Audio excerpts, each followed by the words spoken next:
Hello students, आज की class में हम लोग प्रतिलोम फलन यानी इनवर्स फंक्शन के बारे में बात करें।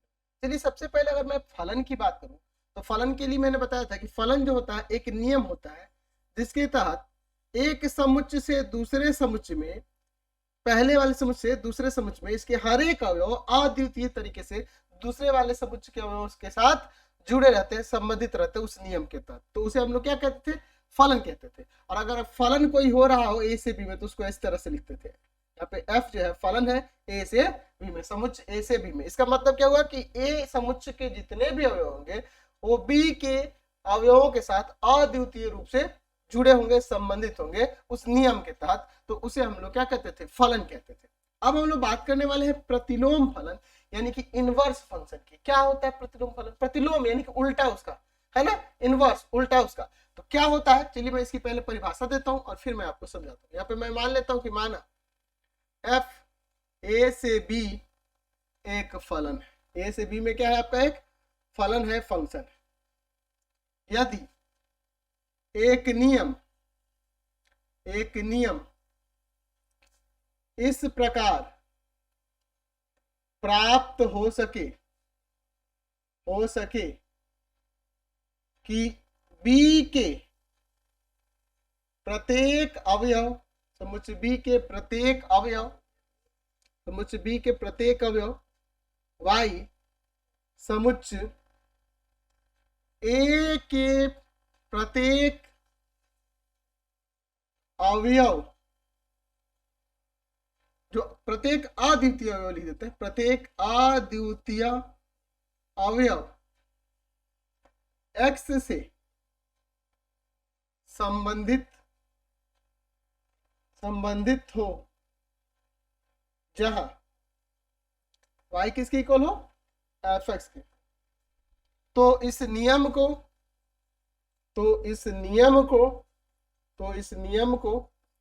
f का प्रतिलोम फलन या नियम भी लिख सकते हैं, कहते हैं। ठीक है, इसे एफ इनवर्स बी टू ए सूचित किया जाता है। देखिए, अब इसको थोड़ा समझ लेते हैं। एफ क्या है? ए से बी में एक फलन ए से बी में है, तो इसका ये प्रांत है और ये इसका परिसर है। अब कहोगे सर आप बोले थे कि सह प्रांत है, तो जब भी प्रतिलोम फलन की बात आएगी ना तो प्रतिलोम फलन में सह प्रांत और परिसर दोनों एक ही हो जाते हैं। जब भी प्रतिलोम फलन की बात आएगी, तो किसी भी प्रतिलोम फलन की बात आएगी तो वहां पे जो सह प्रांत होंगे और परिसर जो होगा वो समान हो जाता है। ऐसा क्यों होता है अभी आपको समझ में आ जाएगा।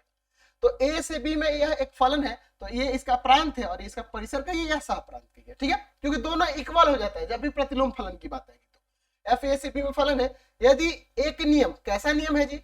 एक ऐसा नियम है जिसमें बी के हर एक अवयव किसके साथ? इसके प्रांत के, फलन एफ के प्रांत के अवयवों के साथ अद्वितीय रूप से जुड़े हुए हो। यानी उल्टा एक नियम ऐसा मिले जिसमें बी का हर एक अवयव अद्वितीय तरीके से ए के अवयव के साथ जुड़ा हो। यानी कि ये जो नियम होगा ये खुद में एक फलन होगा और वो फलन एफ का प्रतिलोम फलन होगा और उसे एफ इनवर्स से सूचित करेंगे। ठीक है ना जी। अब उल्टा हो जा रहा है, यानी कि बी के जितने भी अवयव होंगे उन सब का अद्वितीय तरीके से ए के अवयव के साथ संबंध हो, वो एक जुड़े हुए हो, तो उसे हम लोग उसका प्रतिलोम फलन कहते हैं। जहां पे देखिए क्या दिया है, y equal to F X. यानी कहने का मतलब कि फलन f में x रखने पर, तो x किसका एलिमेंट होगा? समुच्चय का। हमें y प्राप्त हो रहा है, y किसका एलिमेंट होगा? समुच्चय b का। तो ये प्रतिलोम फलन जो होता है यह भी आपका एक फलन है ना, एक नियम है जिसके तहत क्या होता है, उलट जाता है। इस f से यहाँ f जो देखा जाता है फलन a से b में देखा जाता है, यानी कि इसमें a के हर एक अवयव का अद्वितीय तरीके से b में प्रतिबिंब होना चाहिए। लेकिन जब प्रतिलोम फलन की बात होगी तो उसमें पलट जाएगा। यहाँ पे हम लोग देखेंगे कि बी के हर एक अवयव अद्वितीय तरीके से, यूनिक तरीके से समुच्चय ए के अवयव के साथ संबंधित हो, तो उसे हम लोग उसका प्रतिलोम फलन कहेंगे और उसे एफ इनवर्स से सूचित करेंगे। और देखिए चेंज हो जाएगा, यहाँ ए टू बी था, यहाँ बी टू आ गया, यानी कि इसका जो सह प्रांत था इसका प्रांत बन गया, इसका जो प्रांत था वह इसका सह प्रांत बन गया। ठीक है ना जी। तो अब यहाँ पे ध्यान रखना कि जब भी प्रतिलोम फलन की बात आएगी तो हम लोग इसको परिसर पढ़ेंगे। और इसको परिसर, यहाँ परिसर पढ़ेंगे और इसको प्रांत पढ़ेंगे, प्रांत परिसर पढ़ेंगे। यानी कि इस फलन एफ इनवर्स का अगर हम लोग बात करें तो इसे हम लोग ऐसे दिखा सकते हैं, F inverse of y equal to x.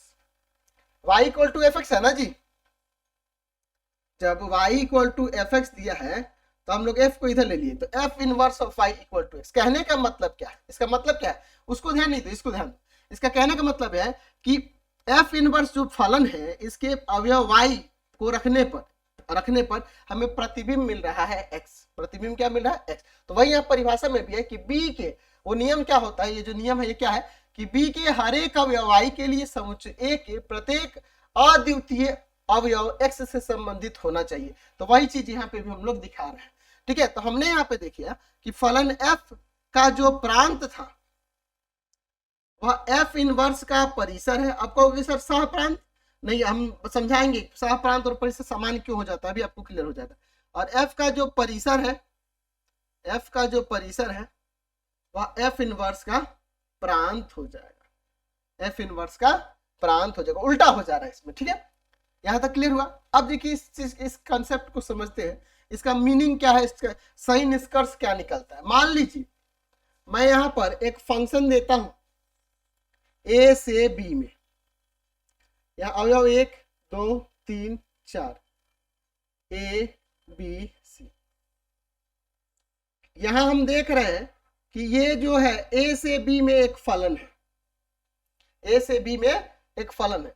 तो मैंने यहाँ कंडीशन दिया है कि अगर a से b में फलन हो तो यदि एक नियम इस प्रकार प्राप्त हो सके, अच्छा ये नियम प्राप्त हो सके, कैसा नियम प्राप्त हो सके कि b के प्रत्येक अवयव का क्या होना चाहिए, समुच्चय a के प्रत्येक अद्वितीय अवयव के साथ संबंधित हो। यानी अगर इसको आप पलटो, ऐसे पलटो तो भाई पलट के देखो तो यहाँ b लाओ a b c, यहाँ a लाओ 1 2 3 4, यहाँ देखिए वन एक के साथ रिलेट है ना, A2 के साथ भी रिलेट है, यहाँ ये 3 के साथ, C4 के साथ। अब देखिए क्या यह एक नियम मिल रहा है, क्या एक फलन मिल रहा है, बोला है ना कि यदि एक नियम इस प्रकार प्राप्त हो, यानी कि एक ऐसा फलन प्राप्त हो जिसमें B के प्रत्येक अवयव y का समुच्चय A के प्रत्येक अद्वितीय अवयव x के साथ संबंधित हो। देखो A अवयव के दो भिन्न भिन्न प्रतिबिंब हो जा रहे हैं, अवयव A के दो भिन्न भिन्न प्रतिबिंब हो जा रहे हैं।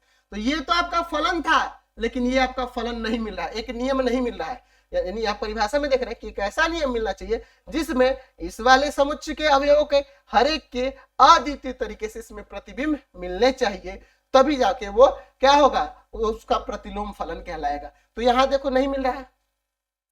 तो ऐसा क्यों नहीं मिल रहा है, देख रहे हैं कि ये फलन एकेकी नहीं है, वन वन नहीं है, ये फलन मेनी वन है, इसीलिए इसका हम लोग देख रहे हैं कि हमें प्रतिलोम फलन नहीं मिल रहा है। यानी कि फलन का वन वन होना जरूरी है। मान लीजिए हमने वन वन एग्जाम्पल ले लिया है, तब देखते हैं ए बी। मैं यहां पर अवयव लेता हूं 1 2 3 4 या 3 ही लेता हूं, चलिए इसमें लेता हूं ए बी सी डी। चलिए मैंने यहाँ पर एक फलन लिया, ये वन वन है। अब देखिए अब इसको, ये नियम है, मान लीजिए f फलन है ना जी, एक ही फलन।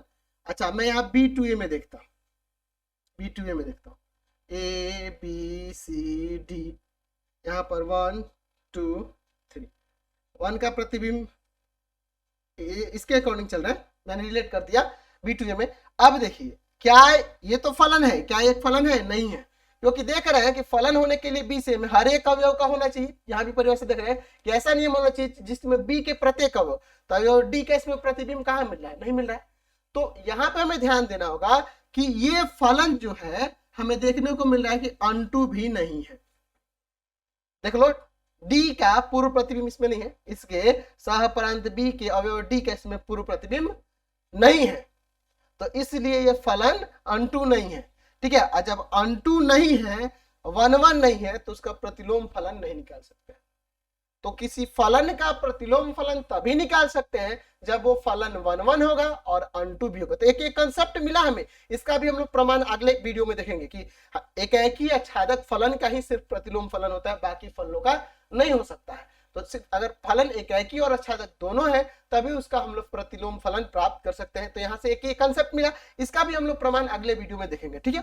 तो हमने देखा कि फलन का एकाकी और आच्छादक होना जरूरी है, 1 1 और 2 होना जरूरी है, तभी जाके आप उसका प्रतिलोम फलन प्राप्त कर सकते हैं। तो जैसे एग्जाम्पल में देखिए, मैं यहां पर एक ए सेट ले लेता हूं, इसमें अवयव है 1 2 3। एक मैं बी सेट ले लेता हूं, इसमें अवयव है ए बी और सी, 1 ए के साथ, 2 बी के साथ, 3 सी के साथ। ये फलन 1 1 भी है और अनटू भी है, एकाकी या छादक दोनों है। देखते हैं हमें नियम मिल रहा है कि नहीं। यहां बी, यहां ए बी सी, 1 2 3।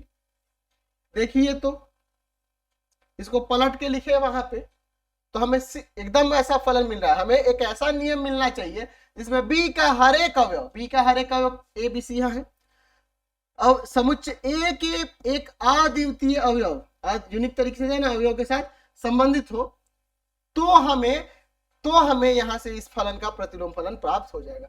यानी कि अगर ये फलन f हो रहा है तो ये उसका प्रतिलोम फलन f इनवर्स हो जाएगा। ये f फलन a से b में परिभाषित है, तो ये f inverse b to a में परिभाषित होगा।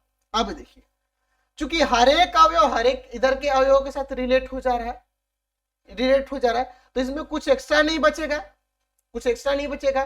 तो इसका मतलब कि ये जो परिसर वाले एलिमेंट है वही सह प्रांत वाले भी अवयव होंगे। यहाँ पे भी देख लीजिए, जो इसके परिसर वाले एलिमेंट है वही सह प्रांत में भी, क्योंकि हर एक अवयव हर एक के साथ रिलेट हो रहा है, कोई एक्स्ट्रा नहीं बच रहा है। क्योंकि प्रतिलोम फलन निकालने के लिए फलन का 1 1 और अनटू होना जरूरी है। इसी कारण से फलन का परिसर और सह प्रांत दोनों समान रह रहा है, क्योंकि जब तक एक 1 1 अनटू नहीं होगा, जब 1 1 अनटू हो जाएगा तो जाहिर सी बात है हर एक अवयव का हर एक में भिन्न भिन्न प्रतिबिंब मिलेगा और उसके भी भिन्न भिन्न इसमें प्रतिबिंब मिलेंगे। हर एक दूसरे से जब एक दूसरे से इस तरह से रिलेट होंगे अद्वितीय तरीके से, तो उसमें परिसर और सहप्रांत एक ही हो जाएगा। इसीलिए मैंने बोला कि यहाँ पर हम लोग इसको प्रांत, इसको परिसर पढ़ सकते हैं, इसको भी प्रांत और परिसर पढ़ सकते हैं। तो यहाँ से एक कंसेप्ट क्लियर हुआ कि फलन अगर एकाकी आच्छादक होगा तभी उसका प्रतिलोम फलन, तभी आप उसका इनवर्स निकाल सकते हैं। तो यहां से ये कंसेप्ट क्लियर होगा। इसको आप ऐसे दिखा सकते हैं, एफ फंक्शन है जिसका यहाँ 1a 2b 3c। अब इसका प्रतिलोम फलन कैसे निकालेंगे, एफ इनवर्स। वो कैसे होगा, अवयवों को पलट देंगे, a1 b2 और c3। तो ये इसका प्रतिलोम फलन निकल गया। तो हमने अभी देखा कि किसी फलन का प्रतिलोम फलन तभी पॉसिबल है कि जब वह फलन 1 1 भी होगा और अनटू होगा, एकाकी या छादक फलन होगा, तभी उसका आप प्रतिलोम फलन निकाल सकते हैं। तो ये हमारा बहुत ही अच्छा कंसेप्ट है। ये कंसेप्ट जब तक आपका क्लियर नहीं होगा तब तक आपको भाई बहुत दिक्कत होने वाला है। तो एक एक चीज को बारीकी से समझना होगा, सारे कंसेप्ट आपको क्लियर करने होंगे। आपको हमारे पेड कोर्सेस आज से लाइव हो गए, आप जाके वहां से खरीद सकते हैं। पढ़ाई.online के नाम से हम लोग का एप्लीकेशन है, रविकांत सर, पढ़ाई.online रविकांत सर लिखिएगा, ठीक है। और इसमें एक कूपन होगा रविकांत के नाम से। इस कूपन को अगर आप अप्लाई करते हैं तो 50% का आपको डिस्काउंट मिलेगा अभी कोर्सेज में, और बहुत ही सस्ते कोर्सेज हैं। आप उसको ज्वाइन करिए और मैं लाइव उसमें आपको क्लासेस देने वाला हूं, तो बहुत अच्छा रहेगा आप लोग के लिए।